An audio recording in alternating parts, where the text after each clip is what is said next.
ಓಂ ಶ್ರೀ ಗುರುಭ್ಯೋ ನಮಃ. ಹರಿ ಓಂ.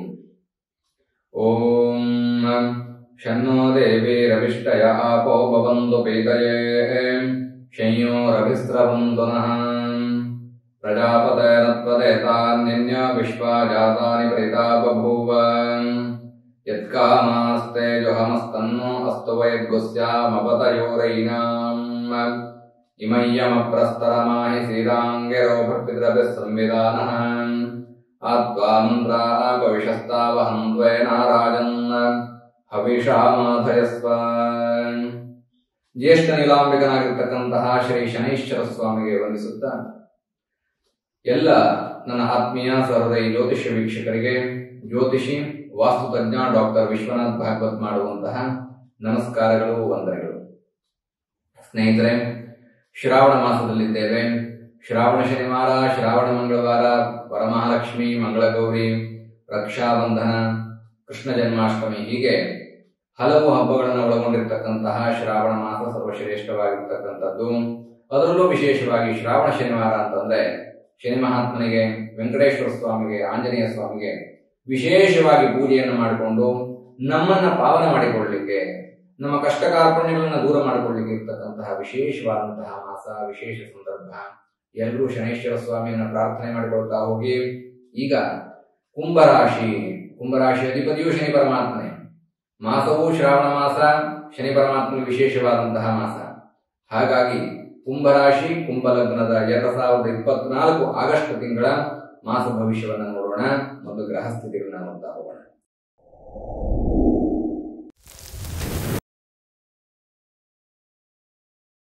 ಶನಿ 1ರಲ್ಲಿ, ರಾಹು 2ದಲ್ಲಿ, ಗುರು 4ನೇ ಮನೆ ಸುಖ ಸ್ಥಾನದಲ್ಲಿ, ಕುಜ 4ರಿಂದ ಪಂಚಮ ಸ್ಥಾನಕ್ಕೂ, ರವಿ 7ಮದಲ್ಲಿ, ಬುಧ ವಕ್ರಿಯಾಗಿ 7ಮದಿಂದ ಷಷ್ಠಮಕ್ಕೆ 6ನೇ ಮನೆಗೆ, ಶುಕ್ರ 7ಮದಿಂದ 8 ಅಂದ್ರೆ ಅಷ್ಟಮ ಸ್ಥಾನ, ಕೇತು 8ನೇ ಮನೆ ಅಷ್ಟಮ ಸ್ಥಾನದಲ್ಲಿ.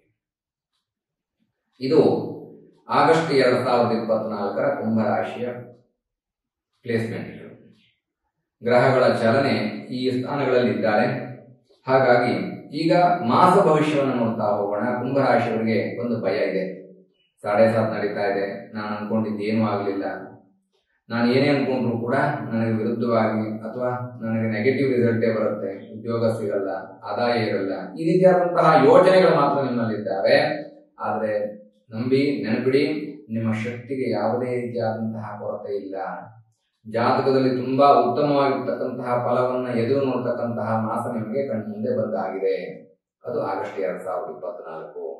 ನೋಡಿ, ಕುಂಭರಾಶಿಯ ಅಧಿಪತಿ ಆಗಿರ್ತಕ್ಕಂತಹ ಶನಿ ಪರಮಾತ್ಮ ರಾಶಿಯಲ್ಲೇ ಇದ್ದಾನೆ, ಸ್ವಸ್ಥಾನದಲ್ಲಿ ಇದ್ದಾನೆ. ಶನಿ ಪರಮಾತ್ಮ ಯಾವತ್ತೂ ನ್ಯಾಯಾಧೀಶ ಅನ್ನುವಂಥದ್ದು. ನಾವು ಮಾಡುವಂತಹ ಸತ್ಕಾರ್ಯದ ಆಧಾರದ ಮೇಲೆ ಶನಿ ಪರಮಾತ್ಮ ಫಲಾಫಲಗಳನ್ನು ನಿಶ್ಚಯ ಮಾಡ್ತಾನಂತೆ. ಸ್ವಸ್ಥಾನದಲ್ಲಿರ್ತಕ್ಕಂಥದ್ರಿಂದ ಮತ್ತು ಕುಂಭರಾಶಿಗೆ ಗುರುಬಲವೂ ಬಂದಿರತಕ್ಕಂಥದ್ರಿಂದಾಗಿ ನಿಮಗೆ ಯಾವುದೇ ರೀತಿಯಾದಂತಹ ತೊಂದರೆಗಳಾಗುವುದಿಲ್ಲ. ನಿಮ್ಮ ರಾಶಿಯನ್ನು ರಕ್ಷಣೆ ಮಾಡ್ತಾನೆ ಅನ್ನುವಂಥದ್ದು. ಗುರುಬಲ ಪೂರ್ತಿ 100ಕ್ಕೆ 100 ಇದ್ರೆ ಮಾತ್ರ ರಕ್ಷಣೆ ಮಾಡ್ತಾನೆ ಅನ್ನುವಂಥದ್ದಿಲ್ಲ. ಗುರುಬಲವನ್ನು ಹಲವು ರೀತಿಯಲ್ಲಿ ನೋಡಬಹುದು. ಗುರುವಿನ ನೇರವಾದಂತಹ ದೃಷ್ಟಿ, ಗುರುವಿನ ಉಚ್ಚ ಸ್ಥಾನ, ಈ ಎಲ್ಲ ಆಧಾರಗಳ ಮೇಲೆ ಕುಂಭರಾಶಿಯವರಿಗೆ ಗುರುಬಲ ತುಂಬಾ ಚೆನ್ನಾಗಿ ಬರ್ತಾ ಇದೆ. ಹಾಗಾಗಿ ಶನಿ ಪರಮಾತ್ಮ ಜನ್ಮಸ್ಥ ಶನಿಯಾಗಿದ್ದಾನೆ. ಯಾವ ಚಿಂತೆಯೂ ಬೇಡ. 7.5 ಅನ್ನುವಂತಹ ಕಾರಣಕ್ಕೋ, ಜನ್ಮಶನಿ ಅನ್ನುವಂತಹ ಕಾರಣಕ್ಕೋ ನೀವೇನಾದ್ರು ತೊಂದರೆ ಆಗತ್ತೆ ಅಂತ ಅನ್ಕೊಂಡ್ರೆ ಅದಾಗೋದಿಲ್ಲ. ಶನಿ ಪರಮಾತ್ಮ ನಿಮ್ಮನ್ನು ರಕ್ಷಣೆ ಮಾಡ್ತಾನೆ. ಶ್ರಾವಣ ಮಾಸದಲ್ಲಿ ಶನೈಶ್ವರನ ದೇವಸ್ಥಾನಕ್ಕೆ ಹೋಗೋದು ಮಾತ್ರ ಮರಿಬೇಡಿ. ಶನಿ ಸ್ತೋತ್ರ ಹೇಳ್ಕೊಡಿ, ಶನೈಶ್ವರನಿಗೆ ತಿಲಾರ್ಚನೆ ಮಾಡಿಸಿ, ಶನೈಶ್ವರ ಸ್ವಾಮಿ ಅಷ್ಟೋತ್ರವನ್ನು ಹೇಳ್ಕೊಡಿ. ಖಂಡಿತವಾಗಿಯೂ ನೀವು ಉತ್ತಮವಾದಂತಹ ಫಲವನ್ನು ಪಡಿತೀರಿ. ರಾಹು 2ದಲ್ಲಿ 2ನೇ ಮನೆಯಲ್ಲಿರ್ತಕ್ಕಂತಹ ರಾಹು, ಧನಸ್ಥಾನದಲ್ಲಿರ್ತಕ್ಕಂತಹ ರಾಹು ಆರೋಗ್ಯ ಕ್ಷೇತ್ರದಲ್ಲಿ ಕೆಲಸ ಮಾಡೋರಿಗೆ ಉತ್ತಮವಾದಂತಹ ಅಭಿವೃದ್ಧಿಯನ್ನು ನೀಡ್ತಾನೆ, ಹಣಕಾಸು ನೀಡ್ತಾನೆ. ಆರೋಗ್ಯದ ಕಡೆಗೆ ಕುಂಭರಾಶಿಯವರು ಗಮನವನ್ನು ಹರಿಸಬೇಕು. ಉತ್ತಮ ಆರೋಗ್ಯ ಪ್ರಾಪ್ತವಾಗುತ್ತೆ. ಯಾರು ಹೆಲ್ತ್ ರಿಲೇಟೆಡ್ ಕ್ಷೇತ್ರಗಳಲ್ಲಿ ಇರ್ತೀರೋ, ವೈದ್ಯಕೀಯ ವಿದ್ಯಾರ್ಥಿಗಳಿರ್ಬೋದು, ಮೆಡಿಕಲ್ ಸ್ಟೋರ್ ಇಟ್ಕೊಂಡಿರ್ತಕ್ಕಂಥವ್ರು ಇರ್ಬೋದು, ಡಾಕ್ಟರ್ಸ್ ಇರ್ಬೋದು, ನರ್ಸ್ಗಳಿರ್ಬೋದು, ಪ್ಯಾರಾಮೆಡಿಕಲ್ ಮಾಡ್ಕೊಂಡಿರ್ತಕ್ಕಂಥವ್ರು ಇರ್ಬೋದು, ಹೀಗೆ 108 ಕ್ಷೇತ್ರಗಳು. ನೋಡಿ, ರಾಹು 2ದಲ್ಲಿದ್ದಾಗ, ಅದರಲ್ಲೂ ವಿಶೇಷವಾಗಿ ಕುಂಭರಾಶಿಯಿಂದ 2ಯ ಸ್ಥಾನದಲ್ಲಿ ಮೀನ ರಾಶಿಯಲ್ಲಿದ್ದಾಗ, ನಾನು ಆಗ್ಲೇ ಹೇಳಿದೆ ಗುರು ಅನ್ನುವಂಥದ್ದು. ನೋಡಿ, 2, 5, 7, 9, 11 ಅನ್ನುವಂಥದ್ದು ತುಂಬಾ ಉತ್ತಮವಾದಂತಹ ಸ್ಥಾನ ಗುರುವಿಗೆ. ಆದ್ದರಿಂದಾಗಿ ನೋಡಿ, ಇಲ್ಲಿ ರಾಹುವಿಗೆ ಗುರುವಿನ ಬಲವೂ ಸಿಗತ್ತೆ, ಉತ್ತಮವಾದಂತಹ ಫಲವನ್ನು ಅಪೇಕ್ಷೆ ಪಡಬಹುದು.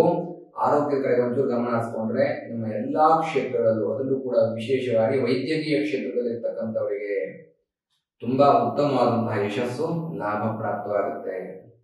ಗುರು 4ನೇ ಮನೆಯಲ್ಲಿರ್ತಕ್ಕಂಥವನು ಸುಖ ಸ್ಥಾನದಲ್ಲಿ ಗುರು ಇದ್ದಾನೆ. ಹಾಗಾಗಿ ಗುರುವಿನ ಬಲದ ಬಗ್ಗೆ ಯೋಚನೆ ಬೇಡ. ಸುಖ ಸ್ಥಾನದಲ್ಲಿರ್ತಕ್ಕಂತಹ ಗುರು ಕೇಳಬಹುದು, 2, 5 ಅಲ್ಲಿ ನೀವೇ ಹೇಳಿದ್ರಿ, ಹೇಗೆ ಸಾಧ್ಯ ಅಂತ ಕೇಳಬಹುದು. ನೋಡಿ, ಸುಖ ಸ್ಥಾನದಲ್ಲಿರ್ತಕ್ಕಂತಹ ಗುರುವಿನ ಅನುಗ್ರಹ ಪ್ರಾಪ್ತ ಮಾಡಿಕೊಂಡರೆ ಉತ್ತಮವಾದಂತಹ ಯಶಸ್ಸನ್ನು ಕೊಡ್ತಾನೆ, ಬಲ ಕೊಡ್ತಾನೆ. ಕಾರಣ ಏನು ಅಂತಂದ್ರೆ ಗುರುವಿನ ಪ್ಲೇಸ್ಮೆಂಟೇ ಹಾಗೆ. ಶುಭ ದೃಷ್ಟಿಗಳನ್ನ ಪ್ರಾಪ್ತ ಮಾಡಿಕೊಳ್ಳಲಿಕ್ಕಿರ್ತಕ್ಕಂತಹ ಸದವಕಾಶ ಸುಖ ಸ್ಥಾನದಲ್ಲಿರ್ತಕ್ಕಂತಹ ಗುರು ಯಾರಿಗೆ? ಕುಂಭರಾಶಿಯವರಿಗೆ. ನೋಡಿ, ಹಾಗಾಗಿ ಗುರುವಿನಿಂದ ಅನುಗ್ರಹ ಆಗತ್ತೆ. ಗುರುಕ್ಷೇತ್ರ ದರ್ಶನ ಮಾಡಿ, ಗಣಗಾಪುರಕ್ಕೆ ಹೋಗಿ ಬನ್ನಿ, ವರದಳ್ಳಿಗೆ ಹೋಗಿ ಬನ್ನಿ, ಮಂತ್ರಾಲಯಕ್ಕೆ ಭೇಟಿ ನೀಡಿ, ಅಥವಾ ನಿಮ್ಮ ಮನೆಯ ಸುತ್ತಮುತ್ತಲಿರ್ತಕ್ಕಂತಹ ದಕ್ಷಿಣಾಮೂರ್ತಿಗಳು, ರಾಯರು ಅಥವಾ ನವಗ್ರಹದಲ್ಲಿ ಗುರುಗ್ರಹಕ್ಕೆ ಪ್ರದಕ್ಷಿಣವನ್ನು ಮಾಡಿ ನಮಸ್ಕಾರ ಮಾಡಿಕೊಳ್ಳಿ, ದೀಪ ಹಚ್ಚಿ, ಅತ್ಯಂತ ಉತ್ತಮವಾದಂತಹ ಯಶಸ್ಸನ್ನು ಪ್ರಾಪ್ತ ಮಾಡಿಕೊಳ್ತೀರಿ. ಪೂಜಾ 4ರಿಂದ 5ರಲ್ಲಿ ನೋಡಿ, ಕುಜನ ಪ್ಲೇಸ್ಮೆಂಟ್ ಕೂಡ ಸುಖ ಸ್ಥಾನದಿಂದ ಪಂಚಮಕ್ಕೆ ಹೋದಂತಹ ಸಂದರ್ಭದಲ್ಲಿ ತೊಂದರೆ ಆಗ್ಬಿಡುತ್ತಾ ಸ್ವಾಮಿ? ಪಂಚಮಾರಿಷ್ಟ ಇಲ್ಲ. ಇಲ್ಲಿ ಕುಂಭರಾಶಿಯವರಿಗೆ ನೋಡಿ, ಜನ್ಮಸ್ಥ ಶನಿ ಆಗಿರ್ತಕ್ಕಂಥವನು ಕುಜನ ಪ್ಲೇಸ್ಮೆಂಟ್ ಸುಖ ಸ್ಥಾನದಲ್ಲಿರ್ತಕ್ಕಂಥದ್ರಿಂದಾಗಿ ನಂತರ ಪಂಚಮಕ್ಕೆ ಹೋಗ್ತಾನೆ ಮಾಸದ ದ್ವಿತೀಯದಲ್ಲಿ. ಆದ್ದರಿಂದಾಗಿ ಭೂಮಿ ಯೋಗ ಸಿಗತ್ತೆ. ಭೂಮಿ ವ್ಯವಹಾರವನ್ನು ಮಾಡ್ತಕ್ಕಂಥವ್ರಿಗೆ ಕುಜನಿಂದ ಧನಲಾಭ ಉಂಟಾಗತ್ತೆ. ಆರ್ಥಿಕ ಅಭಿವೃದ್ಧಿಯನ್ನ ಕಾಣ್ತೀರಿ. ಯಾವುದೇ ಕಷ್ಟಗಳು ಬರೋದಿಲ್ಲ, ಮಂಗಳ ಕಾರ್ಯಗಳು ಕೂಡಿ ಬರುತ್ತೆ. ಮಾಸ ಬಲವೂ ನಿಮಗಿದೆ, ನೆನಪಿರಲಿ. ನೋಡಿ, ಮಾಸ ಬಲ, ದೈವ ಬಲ ಮತ್ತು ಜಾತಕದ ಫಲ, ಈ ಎಲ್ಲ ಆಧಾರಗಳ ಮೇಲೆ ಕುಜ ಚತುರ್ಥದಿಂದ ಪಂಚಮಕ್ಕೆ ಹೋದಂತಹ ಸಂದರ್ಭದಲ್ಲಿ ನಿಮಗೆ ಉತ್ತಮವಾದಂತಹ ಭೂಮಿ ಯೋಗವನ್ನು ಕೊಡ್ತಾನೆ. ನಿಮ್ ಕೈಲಿ ಮಂಗಳ ಕಾರ್ಯವನ್ನು ಮಾಡಿಸ್ತಾನೆ. ನಿಮ್ಗನ್ಸುತ್ತೆ ಶ್ರಾವಣ ಮಾಸ ನೋಡಿ, ನಾವು ಹಾಗಾಗಿ ಏನೋ ಪೂಜೆ ಮಾಡ್ಕೊಳ್ಳೋಣ, ಆ ದೇವರ ಸ್ಮರಣೆ ಮಾಡ್ಕೊಳ್ಳೋಣ ಅಂತ ಅನ್ಸುತ್ತೆ. 100ಕ್ಕೆ 100ರಷ್ಟು ಉತ್ತಮವಾದಂತಹ ಯಶಸ್ಸನ್ನ ಕುಜನಿಂದ ಪಡಿತೀರಿ. ಸತ್ಕಾರ್ಯವನ್ನು ಮಾಡ್ತೀರಿ, ದಾನ ಧರ್ಮಗಳನ್ನ ಮಾಡ್ತೀರಿ. ಕುಜ ಭೂಮಿ ಕಾರಕ ಅಂತ ಹೇಳ್ತೇವೆ. ಭೂಮಿ ಪುತ್ರ ಅವನು ಕುಜ ಅಂದ್ರೆ, ಮಂಗಳ ಗ್ರಹ ಭೂಮಿಯ ಮಗ. ಆದ್ದರಿಂದಾಗಿ ನಿಮಗೆ ಭೂಮಿ ಯೋಗವನ್ನು ಕೊಡ್ತಾನೆ. ಶ್ರಾವಣ ಮಾಸದಲ್ಲಿ ಕುಂಭರಾಶಿಯವರು ಭೂಮಿ ಕೊಂಡ್ಕೊಳ್ತೀರಿ, ಮನೆ ಕೊಂಡ್ಕೊಳ್ತೀರಿ. ಭೂಮಿ ಅಥವಾ ಕೊಂಡ್ಕೊಳ್ಳಿಲ್ಲ ಅಂತಂದ್ರೂ ಕೂಡ ನೀವು ಕೃಷಿ ಕ್ಷೇತ್ರ ಇದ್ರೆ ನಿಮ್ಮ ಕೃಷಿಯಲ್ಲಿ ಉತ್ತಮವಾದಂತಹ ಲಾಭವನ್ನು ಪಡಿತೀರಿ. ಕೃಷಿ ಚಟುವಟಿಕೆಗಳು ತುಂಬಾ ಚೆನ್ನಾಗಿ ನಡೆಯುತ್ತೆ.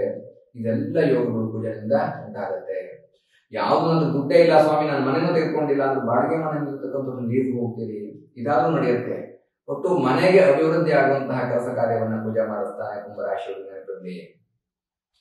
ಇನ್ನು ರವಿ ಸಪ್ತಮದಲ್ಲಿ 7ನೇ ಮನೆ ದೃಷ್ಟಿ ಆದ್ರೆ ರವಿ ಉತ್ತಮ ಸ್ವಸ್ಥಾನದಲ್ಲಿರ್ತಕ್ಕಂಥದ್ರಿಂದಾಗಿ ಉತ್ತಮ ಫಲವನ್ನು ಕೊಡ್ತಾನೆ. ಯಾವ ಕಾರಣಕ್ಕೂ ಕೂಡ ನಿಮಗೆ ಆರೋಗ್ಯದ ಚಿಂತೆ ಅಂದ್ರೆ ಅನಾರೋಗ್ಯ ಬರುವಂತಹ ಚಿಂತೆ ಇಲ್ಲ. ಉತ್ತಮವಾದಂತಹ ಆರೋಗ್ಯವನ್ನು ನೀವು ಪ್ರಾಪ್ತ ಮಾಡಿಕೊಳ್ತೀರಿ ಮತ್ತು ನಿಮ್ಮ ವರ್ಚಸ್ಸು ಹೆಚ್ಚಾಗುತ್ತೆ. ಇಷ್ಟು ದಿನ ನೀವೇನು ಕಷ್ಟಪಡ್ತಾ ಇದ್ರಿ, ಆ ಕಷ್ಟದಿಂದ ಹೊರಗೆ ಬಂದು ನಿಮ್ಮ ರಾಶಿಯ ಬಲ, ದೈವ ಬಲ ಅನ್ನುವಂಥದ್ದು ನಿಮ್ಮನ್ನ ಉತ್ತಮವಾದಂತಹ ರೀತಿಯಲ್ಲಿ ಯಶಸ್ಸಿನ ಕಡೆಗೆ ಕರ್ಕೊಂಡು ಹೋಗುತ್ತೆ. 4 ಜನ ಕುಂಭರಾಶಿ ನಿಮ್ಮನ್ನ ನೋಡಿದ್ರೆ ಒಪ್ಕೊಳ್ಬೇಕು. ನೀವು ಹೇಳಿದಂತಹ ಮಾತುಗಳು ಸತ್ಯ ಅನ್ನುವಂಥದ್ದಾಗ ಒಪ್ಪಿಕೊಳ್ತಾರೆ.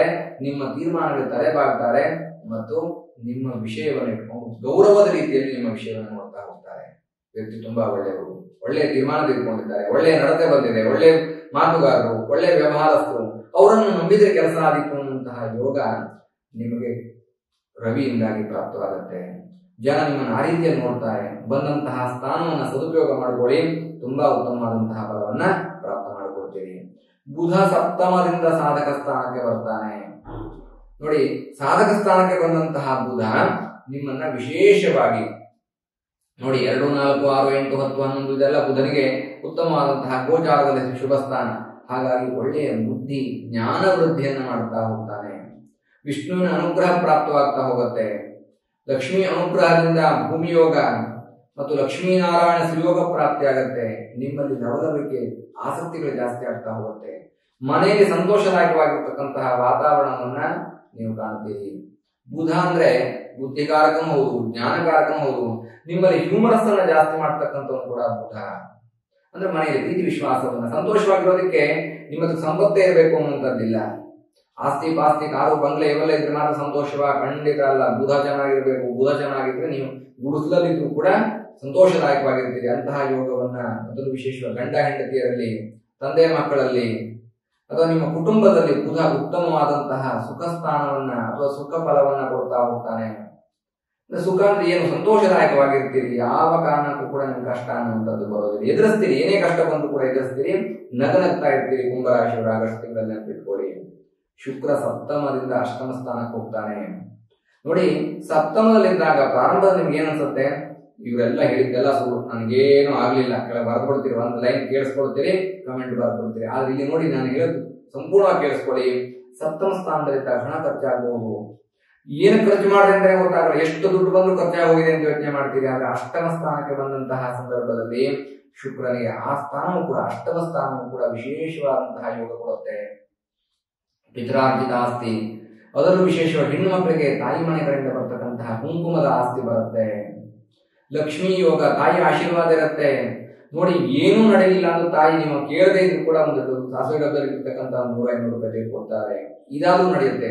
ತುಂಬಾ ಚಿಕ್ಕದು ಅಂತ ಅನ್ಸ್ಬೋದು, ಆದ್ರೆ ಆಶೀರ್ವಾದ, ಆ ಯೋಗ ಅನ್ನುವಂಥದ್ದು, ನಾನು ಚಿಕ್ಕ ಉದಾಹರಣೆ ಕೊಟ್ಟೆ ಅಷ್ಟೇ, ತುಂಬಾ ದೊಡ್ಡ ರೀತಿಯಲ್ಲಿ ನಿಮ್ಮ ಜೀವನದಲ್ಲಿ ಲಕ್ಷ್ಮೀ ಕಟಾಕ್ಷ, ಲಕ್ಷ್ಮೀ ಯೋಗ ಬರುತ್ತೆ. ಶುಕ್ರನಿಂದ ಅಷ್ಟಮ ಸ್ಥಾನಕ್ಕೆ ಬಂದಂತಹ ಸಂದರ್ಭದಲ್ಲಿ ಪಿತ್ರಾರ್ಜಿತ ಆಸ್ತಿಗಳು ಬರುತ್ತೆ. ಪ್ರಾರಂಭದಲ್ಲಿ ನೀವೇ ಸಂಪಾದನೆ ಮಾಡಿರ್ತಕ್ಕಂತಹ ಹಣವಾದ್ರೂ ಕೂಡ ಪ್ರಾರಂಭದಲ್ಲಿ ಇದ್ದಂತಹ ಖರ್ಚು ನಿಮಗೆ ನಂತರದಲ್ಲಿ ಇರೋದಿಲ್ಲ. ಉತ್ತಮವಾದ ಧನಲಾಭ, ಧನಯೋಗ, ಧನ ಸಂಪತ್ತಿನ ಪ್ರಾಪ್ತಿ ನಿಮಗೆ ಈ ಅಷ್ಟಮಕ್ಕೆ ಬಂದಂತಹ ಶುಕ್ರ ಕುಂಭರಾಶಿ ಕೊಡ್ತಾ ಹೋಗ್ತಾನೆ. ಕೇತು ಅಷ್ಟಮದಲ್ಲಿ. ನೋಡಿ, ಮಹಾವಿಷ್ಣುವಿನ ಸ್ಮರಣೆ ಮಾಡಿಕೊಳ್ಳಿ.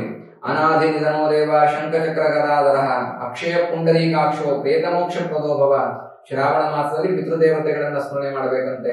ಅಷ್ಟಮದಲ್ಲಿ ಕೂತಿರ್ತಕ್ಕಂತಹ ಕೇತು ಹೇಳ್ತಿದ್ದಾನೆ, ಪಿತೃದೇವತೆಗಳ ಆಶೀರ್ವಾದ ನಿಮಗಿತ್ತು ಅಂತಾದ್ರೆ, ಪಿತೃದೇವತೆಗಳನ್ನ ಸ್ಮರಣೆ ಮಾಡಿದ್ರಿ ಅಂತಾದ್ರೆ, ಅವರ ಕಾಲವಾದ, ನಿಮ್ಮ ಕುಟುಂಬದಲ್ಲಿ ಹಿರಿಯರು ಕಾಲವಾದಂತವರ ಎಲ್ಲರ ಆಶೀರ್ವಾದ ನಿಮಗಿರುತ್ತೆ. ಯಾವ ಕಾರಣಕ್ಕೂ ಕೂಡ ನಿಮಗೆ ಪ್ರೇತ ಬಾಧೆಗಳು ಬರೋದಿಲ್ಲ, ನೀವು ಪ್ರೇತ ಮೋಕ್ಷ ಮಾಡೋ ಅವಶ್ಯಕತೆ ಬರೋದಿಲ್ಲ. ಪಿತೃ ಆಶೀರ್ವಾದ ಇರುತ್ತೆ. ನಿಮ್ಮ ಕುಟುಂಬದ ಹಿರಿಯರ ಆಶೀರ್ವಾದ ನಿಮಗಿರುತ್ತೆ. ಅಂದ್ರೆ ತಾತ, ಮುತ್ತಾತ, ಅಜ್ಜಿ, ಮುತ್ತಜ್ಜಿ, ಹೀಗೆ ಯಾರು ನಿಮ್ಮ ಕುಟುಂಬದಲ್ಲಿ ಕಾಲವಾಗಿದ್ದಾರೋ ಅವರೆಲ್ಲರ ಆಶೀರ್ವಾದ ಇರುತ್ತೆ ಅನ್ನೋದಾಗಿ ಅಷ್ಟಮದಲ್ಲಿರ್ತಕ್ಕಂತಹ ಕೇತು ಸೂಚನೆ ಮಾಡ್ತಾ ಇದ್ದಾನೆ. ಹಾಗಾದ್ರೆ ಈಗ ಹೇಳಿ, ಕುಂಭರಾಶಿಯವರಿಗೆ 7.5 ಫಲ ಒಂದು ತೊಂದರೆ ಕಾಣ್ತಾ ಇದೆಯೋ ಅಥವಾ ಸುಖವಾಗಿದೆಯೋ ಅನ್ನುವಂಥದ್ದು. ಮಾಸ ಪೂರ್ತಿ ಭವಿಷ್ಯವನ್ನು ನೋಡಿ. ಮಾಸಕ್ಕೆ ಈ ಭವಿಷ್ಯ ಬಲ ಬರೋದು ಯಾವಾಗ ಅಂತ ಕೇಳಿದ್ರೆ ಆಗಸ್ಟ್ 1ನೇ ತಾರೀಕಿಂದ ಆಗಸ್ಟ್ 30ರವರೆಗೆ, 31ರವರೆಗೆ, ತಿಂಗಳ ಕೊನೆಯವರೆಗೆ, ತಿಂಗಳ ಪ್ರಾರಂಭದಿಂದ ತಿಂಗಳ ಕೊನೆಯವರೆಗೆ ನೋಡಿ. ಈ ಸಂದರ್ಭದಲ್ಲಿ ನಿಮ್ಗೆ ಆ ಗ್ರಹದ ಬಲ ಅನ್ನುವಂಥದ್ದು ಬರುತ್ತೆ. ಇಲ್ಲದೆ ಹೋದ್ರೆ ನೀವೇನು ಯೋಚನೆ ಮಾಡ್ತೀರೋ ಮೊದಲೇ ನೋಡ್ಕೊಂಡ್ರೆ ಅದು ಆಗಸ್ಟ್ ತಿಂಗಳ ಫಲ ಅಥವಾ ಶ್ರಾವಣ ಮಾಸದ ಫಲ ಆಗೋದಿಲ್ಲ. ನಿಮಗೆ ಅಮಾವಾಸ್ಯೆ ಕಳೆದ ಮೇಲೆ ಶ್ರಾವಣ ಮಾಸದ ಫಲ ಬರುತ್ತೆ. ಗ್ರಹಗಳು ಆ ಮನೆಗೆ ಕಾಲಿಡಬೇಕು. ಅಲ್ಲಿ ಇಟ್ಟಂತಹ ಸಂದರ್ಭದಲ್ಲಿ ಮಾಸ ಭವಿಷ್ಯ ಅನ್ನೋದಕ್ಕೆ, ಆ ಮಾಸವೇ ಬರುತ್ತೆ, ನಿಮ್ಮ ಮಾಸ ಭವಿಷ್ಯ ಹೇಳೋದು ಪ್ರಯೋಜನ ಇಲ್ಲ, ಅಥವಾ ಆ ಮಾಸ ಭವಿಷ್ಯವನ್ನು ನೋಡೋದು ಪ್ರಯೋಜನ ಇಲ್ಲ. ಹಾಗಾಗಿ ಆಗಸ್ಟ್ ಪ್ರಾರಂಭದಿಂದ ಆಗಸ್ಟ್ ಕೊನೆಯವರೆಗೆ ಈ ಗ್ರಹ ಸ್ಥಿತಿಗಳು ಯಾವಾಗ ತಮ್ಮ ಸ್ಥಾನವನ್ನ ಇರ್ತಾರೋ, ತಮ್ಮ ಸ್ಥಾನಕ್ಕೆ ಬರ್ತಾ, ನಾನು ನುಡಿದಂತಹ ಸ್ಥಾನಕ್ಕೆ ಬರ್ತಾರೋ, ಅಲ್ಲಿಂದ ಆ ಫಲಗಳು ಪ್ರಾರಂಭವಾಗ್ತಾ ಹೋಗುತ್ತೆ. ಆದ್ದರಿಂದ ಒಟ್ಟಾರೆಯಾಗಿ ಕುಂಭರಾಶಿಯವರು ಶ್ರಾವಣ ಮಾಸದಲ್ಲಿ ಆಗಸ್ಟ್ ತಿಂಗಳಲ್ಲಿ ಆರಾಧನೆ ಮಾಡ್ಕೋಬೇಕು. ಅಂತ ಯಾರ ಆರಾಧನೆ ಮಾಡ್ಕೋಬೇಕು? ಶನಿ ಮಹಾತ್ಮನ ಆರಾಧನೆ ಮಾಡ್ಕೋಬೇಕು. ಶನೀಶ್ವರ ಸ್ವಾಮಿ ಸನ್ನಿಧಾನಕ್ಕೆ ಹೋಗಿ ಶ್ರಾವಣ ಶನಿವಾರ ಸಾಧ್ಯವಾದ ಉಪವಾಸ ವ್ರತವನ್ನು ಮಾಡಿ, ವೆಂಕಟೇಶ್ವರ ಸ್ವಾಮಿಯ ಸ್ತೋತ್ರ ಹೇಳ್ಕೊಳ್ಳಿ, ಶನಿ ಸ್ತೋತ್ರ ಹೇಳ್ಕೊಳ್ಳಿ, ಎಳ್ಳುಬತ್ತಿ ಅಂಟಿಸಿ ಓಂ ಶಂ ಶನೈಶ್ಚರಾಯ ನಮಃ ಅಂತ ಹೇಳ್ಕೊಳ್ತಾ ಶನಿ ಪರಮಾತ್ಮನಿಗೆ ಪ್ರದಕ್ಷಿಣೆಯನ್ನು ಮಾಡಿ, ತೈಲಾಭಿಷೇಕ ಮಾಡಿಸಿ, ಎಳ್ಳೆಣ್ಣೆಯಲ್ಲಿ ಮುಖ ನೋಡಿ ಶನೀಶ್ವರನ ಪಾದಕ ಸಮರ್ಪಣೆಯನ್ನು ಮಾಡಿ ಶನಿ ಮಹಾತ್ಮನಿಂದ ಅನುಗ್ರಹ ಮಾಡ್ತಾನೆ. ಯಾವುದೇ ಕಷ್ಟಗಳಿದ್ದು ಕೂಡ ಆಯುಷ್ಯಕಾರಕನು ಕರ್ಮಕಾರಕನಾಗಿರ್ತಕ್ಕಂತಹ ಶನಿ ಪರಮಾತ್ಮ ನಿಮ್ಮನ್ನು ರಕ್ಷಣೆ ಮಾಡ್ತಾನೆ. ನಿಮಗೆ ಬರುವಂತಹ ಎಲ್ಲ ಕಷ್ಟವನ್ನ ದೂರ ಮಾಡಿ, ಬದುಕುವ ಚೈತನ್ಯ ನನಗೂ ಇದೆ, ನಾನು ಸಂತೋಷದಾಯಕವಾಗಿ ಬದುಕಬಲ್ಲೆ ಅನ್ನುವಂತಹ ವಿಶೇಷವಾದಂತಹ ಮಾನಸಿಕ ಶಕ್ತಿಯನ್ನ, ಧೈರ್ಯವನ್ನ ತುಂಬತಕ್ಕಂತಹ ಕೆಲಸವನ್ನು ಶನಿ ಪರಮಾತ್ಮ ಮಾಡ್ತಾನೆ. ಕುಂಭರಾಶಿ ಒಳಿತಾಗುತ್ತೆ, ಶ್ರೇಯಸ್ಸಾಗುತ್ತೆ. ಈ ಮಾತನ್ನು ನಂಬ್ಕೊಳ್ಳಿ. ಯಾವ ಕಾರಣಕ್ಕೂ ನಿಮ್ಗೆ ತೊಂದರೆ ಆಗೋದಿಲ್ಲ. ಯಾರು ಹೊಸದಾಗಿ ನೋಡ್ತಾ ಇದ್ರೆ, ನಿಮಗೆ ಅರ್ಥ ಆಗದೇ ಇದ್ರೆ ನೇರವಾಗಿ ಹೊರಗಡೆ ನನ್ನ ನಂಬರ್ ಇದೆ, ವಾಟ್ಸಪ್ ಮಾಡಿ. ವಾಟ್ಸಪ್ ಮುಖಾಂತರ ನಿಮ್ಮ ಜನ್ಮ ಕುಂಡಲಿ ಅಥವಾ ಜಾತಕ ಅಥವಾ ದಶಾಭುಕ್ತಿಗಳು, ಅಷ್ಟಕ ವರ್ಗ, ಈ ಆಧಾರದ ಮೇಲೆ ಭವಿಷ್ಯ ತಿಳ್ಕೋಬೇಕು ಅಂತಿದ್ರೆ ನೇರವಾಗಿ ಕರೆಯನ್ನ ಮಾಡಿ ಅಥವಾ ಬಂದು ಭೇಟಿಯನ್ನ ಮಾಡಿ. ಈ ಮೂಲಕವಾಗಿ ನಾನು ಏನ್ ಹೇಳ್ತಾ ಇದ್ದೀನಿ ಅಂತಂದ್ರೆ, ನಿಮಗೆ ನಮ್ಮ ವಾಹಿನಿಯನ್ನ ಸಬ್ಸ್ಕ್ರೈಬ್ ಮಾಡ್ಕೊಂಡಿಲ್ಲ ಅಂತ ಸಬ್ಸ್ಕ್ರೈಬ್ ಮಾಡ್ಕೊಳ್ಳಿ, 4 ಜನರಿಗೆ ಶೇರ್ ಮಾಡಿ. ಹೊಸದಾಗಿ ಸಬ್ಸ್ಕ್ರೈಬ್ ಮಾಡ್ಕೊಂಡಿರ್ತಕ್ಕಂಥವ್ರಿಗೆ ಉಚಿತವಾದಂತಹ ಧಾರಣಾ ಯಂತ್ರವನ್ನು ನೀಡ್ತಾ ಇದ್ದೇವೆ. ಅದು ನಿಮಗೆ ವಿಶೇಷವಾದಂತಹ ಶಕ್ತಿಯನ್ನು ನೀಡುತ್ತೆ. 7.5 ದೊಡ್ಡ ದೊಡ್ಡ ಸಮಸ್ಯೆಗಳಿದ್ದು ಕೂಡ ಅದನ್ನು ಪರಿಹಾರ ಮಾಡುವಂತಹ ಶಕ್ತಿ ನಿಮಗೆ ಆ ಯಂತ್ರದಲ್ಲಿರುತ್ತೆ. ಧಾರಣಾ ಯಂತ್ರ ಉಚಿತವಾಗಿ ನಿಮಗೆ ಸಿಗತ್ತೆ. ಕೊರಿಯರ್ ಮುಖಾಂತರ ತಂದ್ರೆ ಅದನ್ನ ಆ ಚಾರ್ಜ್ ಅನ್ನ ಭರಿಸಬೇಕಾಗತ್ತೆ. ಹಿಂದೆ ಹೋದ್ರೆ ಹತ್ತಿರದಲ್ಲಿದ್ದು ಬಂದು ಶನಿವಾರ ದಿನ ಬಂದು ಆ ಯಂತ್ರವನ್ನು ತೆಗೆದುಕೊಂಡು ಹೋಗಿ ಉತ್ತಮವಾದಂತಹ ಫಲವನ್ನ ಕಾಣ್ತೀರಿ. ಶನೇಶ್ವರ ಸ್ವಾಮಿ ಅನುಗ್ರಹ ನಿಮ್ಮದಾಗತ್ತೆ. ಶುಭವಾಗಲಿ ಸ್ನೇಹಿತರೆ. ಶುಭಂ ಭೂಯಾತ್. ಲೋಕಾಹ ಸಮಸ್ತ ಸುಖಿನೋ ಭವಂತು. ಸಮಸ್ತ ಸನ್ಮಂಗಲಾನಿ ಭವಂತು.